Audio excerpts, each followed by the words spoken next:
नमस्कार, मैं चंदन कुमार और आप देख रहे हैं अपना पसंदीदा चैनल अंगवानी। ये वीडियो खासकर पारा मिलिट्री के जो साथी हैं उनके लिए बहुत खास होने वाला। और आप कह भी रहे थे कि बहुत दिन से जिनको आप आज के समय में जो कि सारी उम्मीदें आपकी सुप्रीम कोर्ट पर टिकी हुई और सुप्रीम कोर्ट में जो आपका मामला रख रहे हैं वो अंकुर छिब्बर जी हैं, वकील साहब हमारे साथ। और आप कह भी रहे थे कि बहुत दिन से छिब्बर साहब से, वकील साहब से बात नहीं की आपने, तो हम आज अंकुर साहब के पास आ गए हैं। सर, बड़ी बेसब्री से उनको तो इंतज़ार किया होगा, अब हमें भी इंतज़ार हो गया है कि कब कोर्ट में क्या होगा, फैसला कब आएगा। देखिए, अभी थोड़ा टाइम लगेगा। हाँ। अभी ऐसा है कि जो मैटर जब लास्ट टाइम लगा था तो कोर्ट ने उसे एडमिट कर दिया था। एडमिट करने के बाद हमारे को परमिशन दी थी अर्ली हियरिंग एप्लीकेशन मूव करने के लिए। अभी इस समय दिवाली के अंदर तो वैसे ही एप्लीकेशन वगैरह लगेंगे नहीं। दिवाली के बाद हम कोशिश करेंगे कि एप्लीकेशन लगा के मैटर को टेकअप करा जाए। तो नवंबर दिसंबर में कोशिश करेंगे कि मैटर को लिया जाए फिर से। अब नवंबर दिसंबर हो जाएगा सर? देखिए, एप्लीकेशन फाइल करेंगे, उसके बाद कोर्ट टेकअप करेगी, क्या करेगी डिसाइड करते हैं। हमने अपना रिप्लाई फाइल कर दिया है, प्लीडिंग्स मैटर में कंप्लीट हो गई हैं, तो अब सुनवाई के लिए है, पर उसके लिए एप्लीकेशन लगा के उसको कोई फिक्स डेट लेनी पड़ेगी। अभी तक फिक्स डेट नहीं है हमारे पास। अच्छा, फिक्स डेट मतलब नहीं है? मतलब सुप्रीम कोर्ट में जब मैटर एडमिट हो जाता है तो उसके ईयर वाइज लिस्ट में आता है। अच्छा, ठीक है। तो अब वो थोड़ा टाइम ज़्यादा ले सकता है, तो इसलिए हमने कोर्ट से परमिशन ले ली थी कि हमें अर्ली हियरिंग एप्लीकेशन फाइल करने का परमिशन दी जाए। कोर्ट ने हमें वो परमिशन दे दी थी।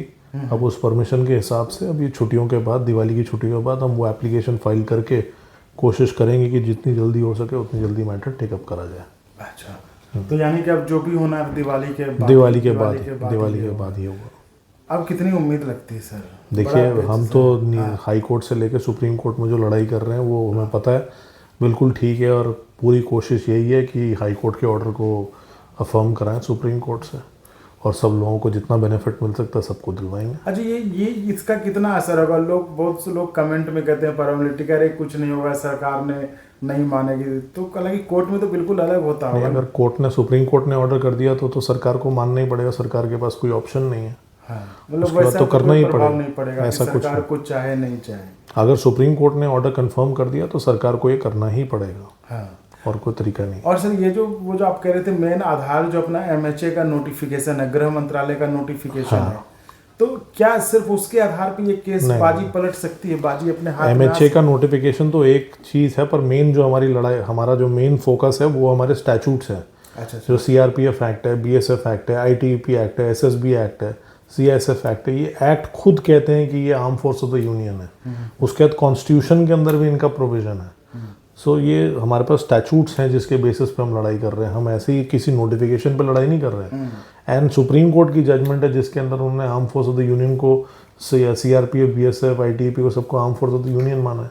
लेकिन सरकार ने तो जब UPA सरकार थी तब करे थे ना कि उन्होंने ही बदल कर इसको पुलिस कर दिया, आर्म्ड पुलिस कर दिया। उससे कोई फर्क नहीं पड़ता अगर स्टैचूट बड़ा क्लियर है हमारा। अच्छा, जब हमारा एक्ट के अंदर लिखा हुआ है कि आप arm force of the union है।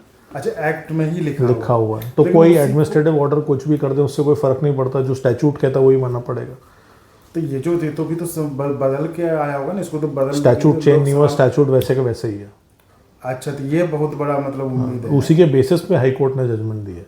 अच्छा, तो फिर सरकार जो गई सुप्रीम कोर्ट हाई कोर्ट के आदेश के विरुद्ध, तो उसको भी तो, सरकार को भी तो कुछ होगा ना कि भाई हम इसको अब वो तो जब आगे बहस होगी और जब उनका पक्ष रखा जाएगा तब कोर्ट सुनेगी जो वो क्या कहना चाहते हैं, क्या नहीं चाहते। क्योंकि सुप्रीम कोर्ट ने जब नोटिस किया था उन्होंने यही बोला था कि दिस इज एन इशू जिसको डिसाइड करना चाहते हैं, तो इसलिए नोटिस इशू हुआ था। बहस होगी, इस पर सुनवाई होगी और फिर देखा जाएगा।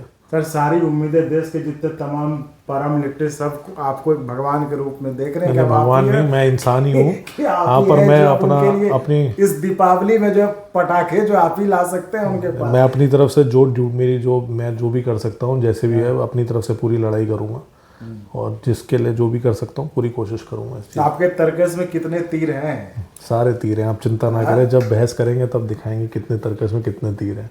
आप परेशान ना हो जब कोर्ट में कोई बहस हो। परेशान नहीं हो, बस उत्सुकता बनी हुई किस पे कितना जल्दी। थोड़ा टाइम, हर चीज़ में थोड़ा टाइम लगता है, चिंता ना करें, ठीक टाइम पर ठीक चीज़ हो जाएगी। तो ये थे पैरामिलिट्री के साथियों, ये आपके लिए भी ये है कि आप भी इस तरह से ज़्यादा उत्सुकता ना बनाएं। वो कह रहे हैं वकील साहब कि जब समय आएगा तो फैसला भी उम्मीद है कि पक्ष में ही आएगा, और इनकी तैयारी भी पूरी है कि किसी भी तरह इसको जंग को जो भी जंग है इसको जीतना है और अपने पक्ष में करना है।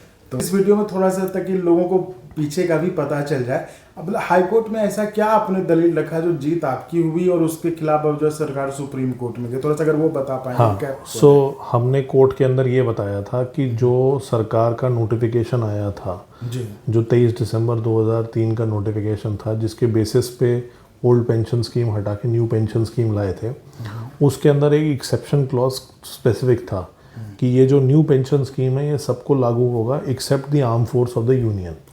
तो वो क्लॉज नोटिफिकेशन में ही लिखा हुआ है।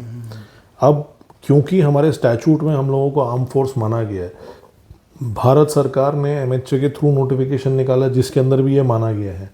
सुप्रीम कोर्ट की खुद की जजमेंट्स है जिसके अंदर उन्होंने arm force of the union मांगा है सीएपीएफ को। ठीक है। ये सब चीज़ें हमने कोर्ट के आगे लिखी थी, और हमारे इस चीज़ को जो हमने कोर्ट के आगे रखा था उस चीज़ का सरकार के पास कोई जवाब नहीं था हाई कोर्ट के अंदर। इसी वजह से कोर्ट ने हमारी ये चीज़ को समझा था और ये जजमेंट पास करी थी जो उन्होंने दिया है।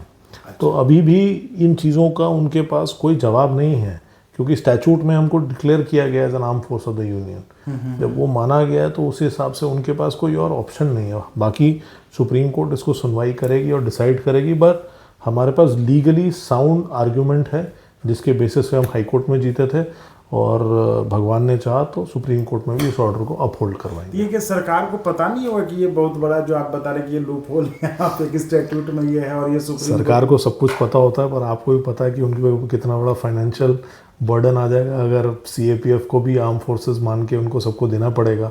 तो इसलिए उसके लिए वो उसको जितना डिले कर सकते हैं मेरे हिसाब से वो वही है। बाकी तो उनको भी पता है कि लीगली जो हम आर्ग्यू कर रहे हैं वो सही चीज़ है, बाकी सुप्रीम कोर्ट डिसाइड करेगा। तो साथियों ये थी हमारी खास बातचीत वकील साहब अंकुर छिब्बर जी से, जो आपकी लड़ाई सुप्रीम कोर्ट में लड़ रहे हैं। हाई कोर्ट में सफलता के बाद सरकार ने जिसे चैलेंज कर दिया, अब वो लड़ाई सुप्रीम कोर्ट में, और सुप्रीम कोर्ट में आपका पक्ष अंकुर छिब्बर जी रख रहे हैं। और इन्होंने बताया कि देखिए ज़्यादा उत्सुक होने की या ज़्यादा जो है परेशान होने की जरूरत नहीं है, फैसला अपने वक्त पर ही आएगा।